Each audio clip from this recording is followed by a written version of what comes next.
السلام عليكم ورحمة الله تعالى وبركاته. أخواتي، كيف نتوما؟ لاباس عليكم؟ كنتمنى تكونوا بخير وعلى خير وبصحة جيدة إن شاء الله. كنتمنى الوصفات اللي كنعمل لكم يكونوا كيعجبوكم. اليوم غادي نقدم لكم واحد النوع د التميرات بالجنجلان اللي كيعجبوا الصغار والكبار، ولداد وبنان. المقادير ديالهم هي كالتالي: عندنا 250 غرام د التمر اللي كنكونوا مسحناه بواحد طريف د التاوبو مفزق بالمزهر وزولنا له العطام وبخرناه. عندنا 40 غرام د الجنجلان اللي كنكونوا نائينه وحمرناه محمر. عندنا 40 غرام د الشوفان حتى هو محمر. عندنا 40 غرام د اللوز بالقشره ديالو محمر. عندنا شويه د المليحه. عندنا 100 غرام د الشوكولات، من الاحسن يكون النوعيه الجيده، الشوكولات اللي كيكون مر ماشي حلو، باش كيجيونا التميرات ديالنا صحيين ومغذيين. دابا غندوزو من الطريقه ان شاء الله. اول حاجه غنبداو بها، غندوبو الشوكولات ديالنا في البان ماغي. اول حاجه غنبداو بها اللوز. انا كهربائيه.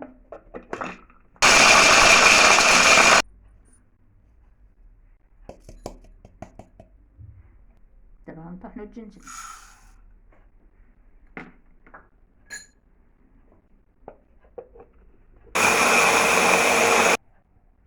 كنطحنوه حتى كيرجع عجينه.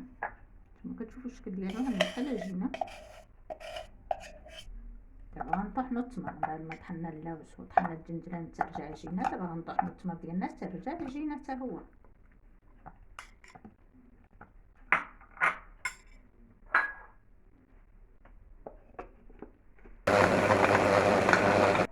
هانتوما كتشوفوا الشكل ديالو حتى كنطحنوه حتى كيرجع كريمه. دابا غنشكلوا الاناء اللي غنخلطوا فيه وغادي نعملوا فيه العجينه د التمر اللي طحناها. نزيدوا عليها داك اللوز المطحون، 40 غرام د اللوز. نزيدوا عليها داك العجينه د الجنجلان اللي قلنا حتى هي 40 غرام د الجنجلان محمر. نعملوا شويه المليحه. نزيدوا داك الشوفان. نجمعوا جميع العناصر مع بعضيتها، ونزيدوا الشوكولات ديالنا اللي ذوبناه حتى هو. وغادي نضيفوا داك الشوكولات من بعد ما ذوبناه. قلنا 100 غرام، نوعيه جيده باش كيجينا التمرات ديالنا صحيين ومغذيين. نخلطوا هادشي مع بعضيتو حتى يندمجوا لنا جميع العناصر. نخلطوا هادشي مزيان. هاد التمرات كيجيو دادين والمذاق كيحمر، وحتى الوليدات اللي ما كياكلوش التمر غتبان لهم عا شي حلوه د الشوكولا.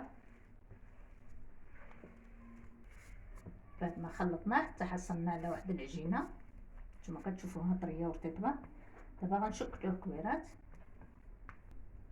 نعملو الشكل ديال الكويرات صغارين، نفندوهم في الجنجلان. نسيت ما قلتلكمش نخليو الجنجلان ولا الكوكو لا اي حاجه بغيتو تفندو فيها، ولا اللوز ايفيلي، ونعملوها بحال الشكل د التميره. نخليوها غليطه من فوق ونرقوها من تحت. نعملو لها هيدا على هاد الشكل، ننزلوهم في الطبيسه على هاد الطريقه من الكويرات، ونفندوهم في الجنجلان. من بعد نطولهم شويه، خليها غليطه من فوق ونرقها من تحت على هذا الشكل، بحال الشكل د التميره. على هذه الطريقه حتى نسالي الخليط ديالي.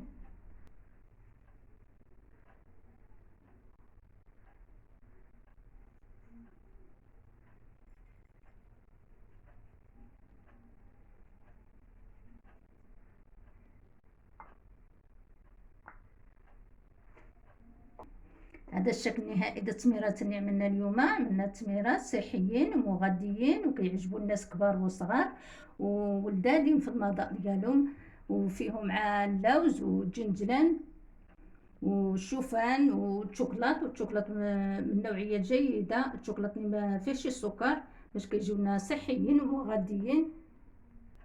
ودابا كلشي عنده تمر في الدار، اي نوع د التمر عندكم، يابس ولا طيب بزاف، كتبخروه، كتمسحوه بالرقيعه بالمزهر من الغبره وكتبخروه وكطحنوه وكتخلطوه مع الجنجلان، وتقدروا تبدلوا الجنجلان واللوز بالكاوكاو الا ما بغيتوش تعملوا اللوز والجنجلان. والشوفان تقدروا تعملوا التمر والشوفان والشوكولات. كيتمنى عملت لكم حسب كما كنعملوا انا في البيت ديالي، وتنشارك الوصفه معكم باش حتى الا الوليدات صغارين ما كياكلوا لكم شي تمر هيدا غيجيوهم بحال شي حليوه بالشوكولات، والناس كبارين كيجيهم رطاب ومزيون.